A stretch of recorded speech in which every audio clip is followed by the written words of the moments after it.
Off the coast of Ireland are 3 islands, the Aran Islands. They rest at the mouth of Galway Bay and are an extension of the Burren, which stretches from County Clare into County Galway. The 1,200 or so inhabitants primarily speak Irish, or Gaelic, the native language of the motherland. Many people have been attracted to aspects of Aran culture, but few have transformed into islanders. Here, people live a uniquely self-sufficient way of life. Limestone Hills make up most of the landscape. The northeast side of the island is low-lying, but the western side is bluffed, with rugged cliffs and rock faces, or crags. Over time, the many that have settled developed ways to live off the rocky land. They built stone wall enclosures for cattle, and they brought sheep from the mainland to provide wool and yarn to make clothes.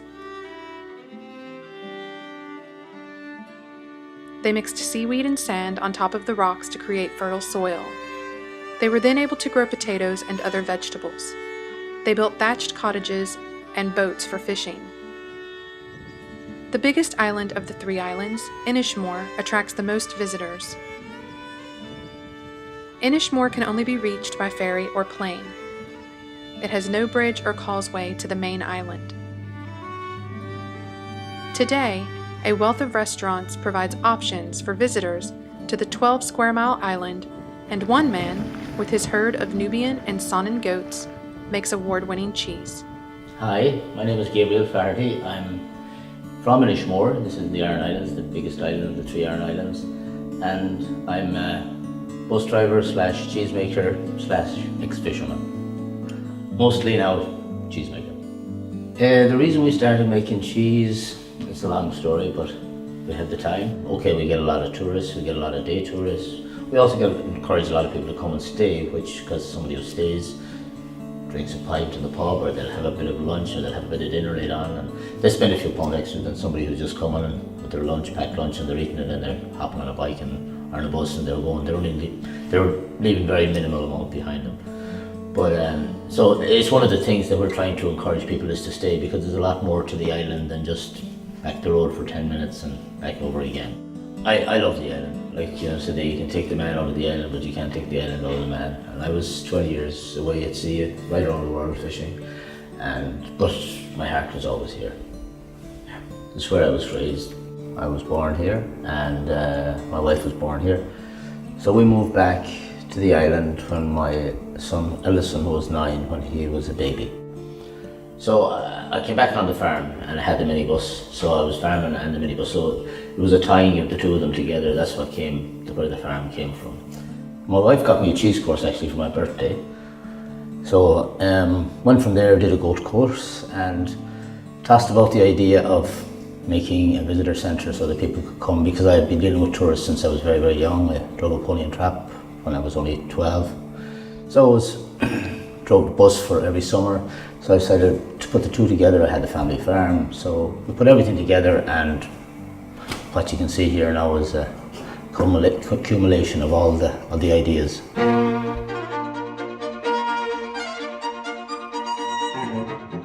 With over 250,000 people visiting every year, Gabriel has helped put the Aran Islands on the map as a food-producing region, and last year he was awarded the prestigious title of Irish Food Champion, a distinction awarded by the National Tourism Development Authority.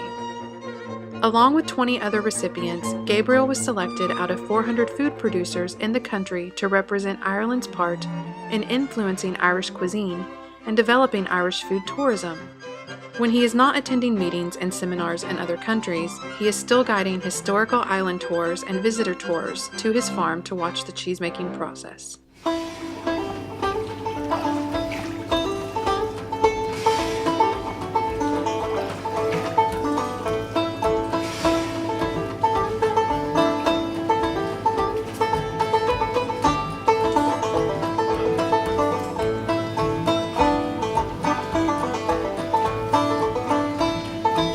You would pump your milk. Every 3rd day we pump the milk into the cheese vat in the other room, and we pasteurize it. So we heat it up to 63.5 degrees and we hold it at that for 40 minutes. So that pasteurizes the milk, so any bad bugs that's in the milk are killed off at that stage. But you don't heat it to very high heat because you don't want to kill off the good bugs as well.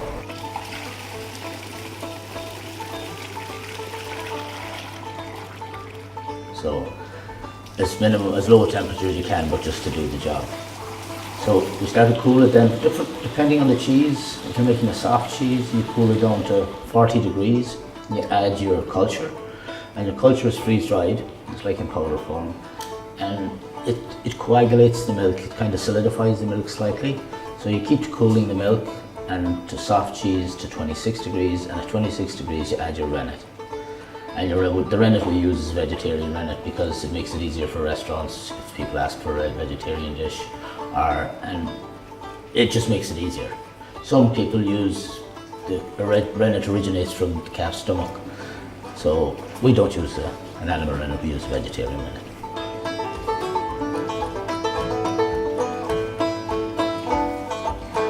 The seaweed, this is a sea lettuce. Doesn't come that prominent until the cheese is a little bit older. So it gives it a sweet, nutty taste to the cheese, to the Gouda. And in fresh cheese, in like a month or 2 months, it doesn't really come through. A little bit, you get a slight salty taste of the sea, but at about 9 months, it gets a nutty flavour. So it does. So and like that, I didn't know what effect it was going to have on the cheese because I hadn't eaten the seaweed cheese. We do the soft cheese also with seaweed. We do the little bully balls, plain ones, and we also put a seaweed dillisk through in the beginning I used to do two. I used to do a dillisk and a sea lettuce, but you wouldn't, in the soft cheese you wouldn't really notice the difference. No. So we use this one you wouldn't really notice, so we use the stronger seaweed in the dillisk, or in the soft cheese. For a hard cheese then it's a different process, but for the soft cheese you would leave it in the vat overnight, transfer it over into the molds, and then as I said earlier, you'd have your little Miss Muffet moment where the curds and the whey separate, and your whey we get back to the paste, and the curds make the cheese. For the hard cheese, a little bit different process. You would cool it to 30 degrees. You would take away 30% of the whey, and you add in water at about 70 degrees water into it, and this scalds the curds and it makes it into nearly like scrambled eggs, like you saw when we were shooting in there, where we could add before we added the seaweed to it. And then you add your seaweed to it and you mix it up and you put it into molds and you put it into the press and you press it overnight, and this is what you get after pressing it overnight. So you leave it for about 2 to 3 days to cure a little bit on the shelf, and then we take it out and we rub it with an olive oil. So it makes it so that the rind is edible, but it also gives the hard skin to the Gouda cheese as well. So it makes for a very tasty cheese. Gabriel's uncle, Martin Concannon, harvests the seaweed for the cheese, a dillisk or dulse that is cut at the root so that it grows back after each harvest. The addition of the seaweed to the cheese is Gabriel's nod to his fishing background. Presently, Gabriel produces a soft goat's cheese, a Gouda, a brie, and a feta. Gabriel doesn't use any commercial fertilizer on his land. Instead, he uses the seaweed, which he also adds to the goat's feed. The seaweed plays a big role in his operation, which makes him as sustainable as possible on the island. Of course, none of this would be possible without Gabriel's herd of 100 plus goats. We started building, I got the goats about 7 years ago, and I had a temporary shed up that you probably saw there, the shed that remains of up there with a plastic cover on it. So the goats were in there for about 4 years. We moved down here around about 4 years ago, though we only had a couple of months of the first year. So it was really only testing the market to see what cheese would work. The whole cheese making process starts with the goats eating what the goats eat comes through in the milk, basically. So if the goats are outside and they're eating different vegetations, ivy and grass and brambles and blackberries at different times of the year, that comes through. Like even garlic, wild garlic, that will come through in the milk, which comes through in the cheese. But I suppose our goats are one of the most important things that we have, and a lot of people know goats, no milk. So we have approximately 100 goats, dairy goats, between male goats and dry females and ones that we're milking. We're probably milking in the region of 80 goats. and we have about 100 babies. So every year you generally have, some years they have all twins, some years they have singles, but pretty much half and half this year, male to female. So usually they kidded this year, started kidding around the 9th of February. So by the end of February we were into milk, and we milked them right through until about 2 weeks before Christmas, depending on the year. But generally we dry them off about 2 months before they kid. So it gives them a chance to build up their strength again for when they're kidding for the next season. How long do they live? A question a lot of people ask. I haven't crossed that barrier yet because my goats I got 7 years ago, so they're all 7 years. The oldest ones will be 7 years, so I don't know. I know it's a business, but they're nearly like family members, so they are. So they're if they get a good home, I'll send them off and retire them off into a good home, hopefully, and replace them with good replacements.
Tiene Barranquilla un swing sabroso, y sobre todo por ese ambiente tan popular. Es que Barranquilla siempre está de fiesta, siempre está de rumba. Barranquilla siempre tiene un buen motivo para festejar. Tremendo swing, Barranquilla tiene un swing, pero tremendo swing, que empieza la rumba y no tiene fin. Barranquilla tiene un no sé qué, pa' bailar la cumbia, puya y mapalé. Y sus mujeres en descaderado se ven tan divinas, moviendo la cola al compás de una cumbia que fascina. Es que Barranquilla es una ciudad tan maravillosa, que todo el mundo quiere gozar aquí en la Arenosa. Oye que sí, Barranquilla tiene un swing, por eso yo me quedo en Barranquilla. La rumba y no tiene fin. Barranquilla tiene un no sé qué, a bailar la cumbia, puya y mapalé. Y cuando empieza el carnaval, se prende la Arenosa, y se oye el rumor de un pregonar. Quien lo vive, quien lo goza. Y si el Junior mete un gol y un arrebato, se prende Barranquilla con todos sus barrios en el 84. Vaya que...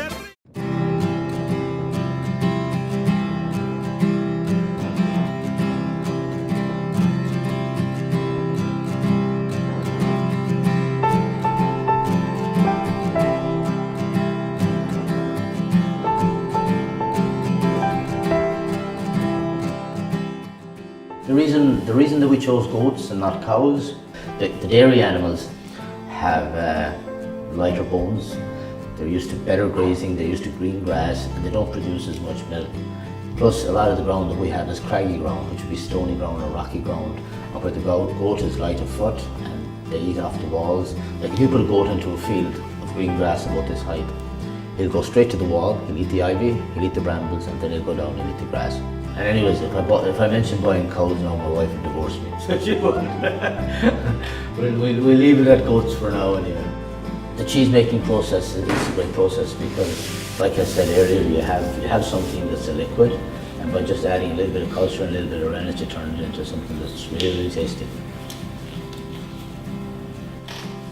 Sustainability would be very important.